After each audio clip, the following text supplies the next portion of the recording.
Alright y'all, welcome back to the channel and to some more buckshot testing. And today we've got another new load that we've never tried before, so I'm definitely excited to see what it can do, especially since one of you guys requested to see it, and several of you guys have requested to see a similar loading to this because of the pellet count. And you want to see, well, does the pellet count make a little bit of a difference as for flyers or not? So we're definitely going to see what happens with this shell, because in theory it should give us a pretty decent performance, but we just don't really know until we actually shoot it and see what kind of results it gives us. But as for the shell we've got here today, I picked up some of the Winchester Super X 8 pellet load of triple-aught buck shells. They are a 2 3/4 inch 8 pellet triple-aught buck, moving about 1325 feet per second. So although we've done triple-aught buck before, we've never shot an 8 pellet load of any buckshot. And there's a number of people out there that swear by these even number loadings like 8 pellet, giving them less flyers and a little bit more even of a pattern. So we will see as we test these if there's any noticeable difference or not. In theory, it should kind of make a little bit of a difference if you have all of your pellets nice and evenly spaced within the shell, but who knows, we're going to see what happens anyway. But as for the setup we've got to run them through today, I brought out the Remington 1187 here with the factory stock full choke for the gun. This is a very reliable, consistent performing choke and shotgun setup that will absolutely give us a baseline to go off of as we continue to test these shells. And as long as the shells are decent, this combination should give us a decent pattern as well. But as for the test today, everything is set up the same as usual. I've got the big sheet of paper down there at 40 yards. I've also got the chronograph so we can get our velocity out of those shells. And I have some templates as well that we can lay up over our pattern to get a little bit better reference point as to how it actually performs. So let's get you guys set up with a view of this target and take this shot and just see what kind of results we can get from these 8 pellet triple-aught buck shells. And maybe is there an immediate noticeable difference between 8 pellet and a 9 pellet load or something like that. So let's go over here and take the shot and just see what kind of a pattern we're able to get.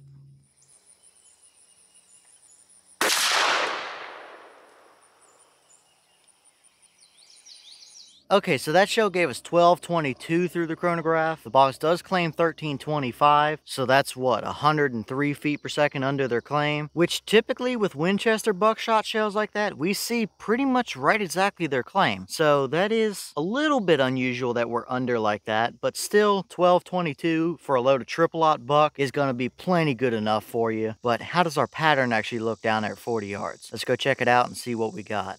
All right, now we're down here at our 40-yard paper, and this is what we got. And although it is not anything that I would call super outstandingly tight or impressive, that right there is a pretty solid looking pattern across the board. It does kind of look like there might be a little bit of something to that more even spread claim from some people with an 8 pellet load. We might have one that's down here at the bottom that might be a little bit of a flyer, but for a basic buffered load of buckshot, that is a pretty decently even spread. Now we do have all 8 pellets on there, and as for the spread from the very bottom pellet to that top right pellet, at 40 yards it gave us a 23 3/4 inch spread. So we're definitely not down there in, you know, flight control type of territory, but that is plenty good enough out to 40 yards or so for the average deer hunter or something like that. But overall, not too bad looking. But let's throw a couple templates up here to get a little bit better reference point and just see how it actually would have done in some more real life type of scenarios.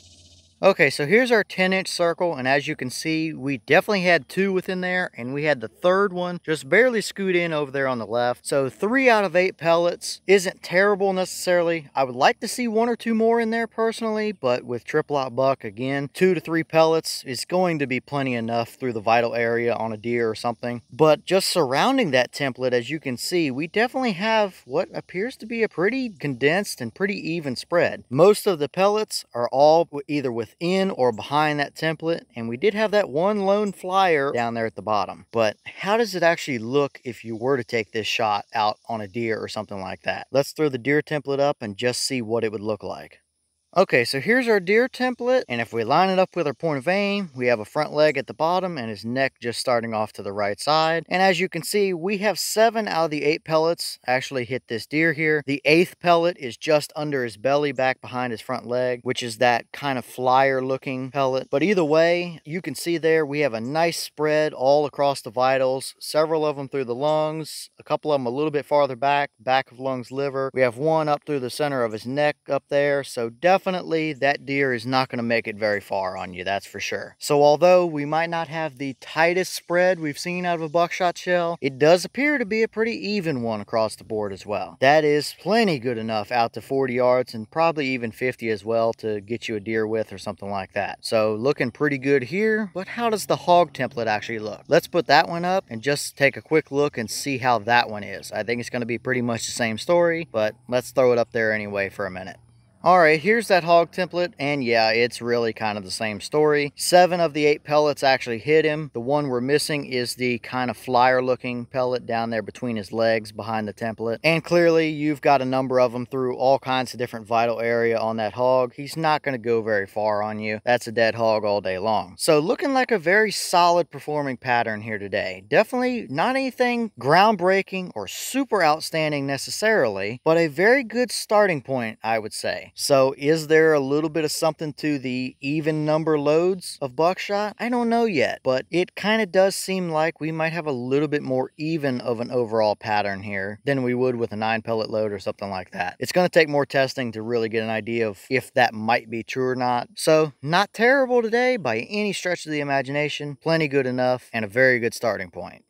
Alright y'all, well, what did you think about that performance right there? It's definitely a solid pattern. It's nothing groundbreaking like I just said, but still, that is more than good enough to get the job done for whatever you would need it for out to that 50 yard or so range. You're not going to have any kind of problems with that kind of a pattern. Now, can we tune this in a little bit better? Yeah, probably. We just got to test it with some different chokes to see, well, does it like a little less constriction, a little more constriction, or a different type of choke? Like I have that buck kicker full choke, we can try it through and see if that makes any kind of a difference. So we've definitely got options to test here with these shells. And as far as the kind of myth circulating around even number buckshot shells and given less flyers or more even pattern, I don't know. We still saw kind of one flyer down there at the bottom, which is very normal for a buckshot shell, but the pattern was pretty even overall and quite a bit more even than some of the cheaper basic double-aught buck shells we've tested. So is there something to it? I don't know, maybe. It's just going to require more testing to see one way or the other. But as always, let me know your thoughts about it down below. Is it about what you expected? Were you a little surprised one way or the other? Have you tested any of these Winchester Super X triple-aught buck 8 pellet shells? And if so, what kind of results have you seen out of them? And what are your thoughts about the even number of pellets type of buckshot shells? Is there something to that, or does it really just not make a difference and it's kind of luck of the draw sometimes? Let me know all of that down in the comments. But with that being said, I've got some more testing to get done for you guys, so I'm going to get back to it. As always, we have the channel Instagram as well as the mailbox where you can send stuff if you'd like. All that information will be in the description if you're interested in it, but I'm going to get back to it, so I'll see y'all in the next one.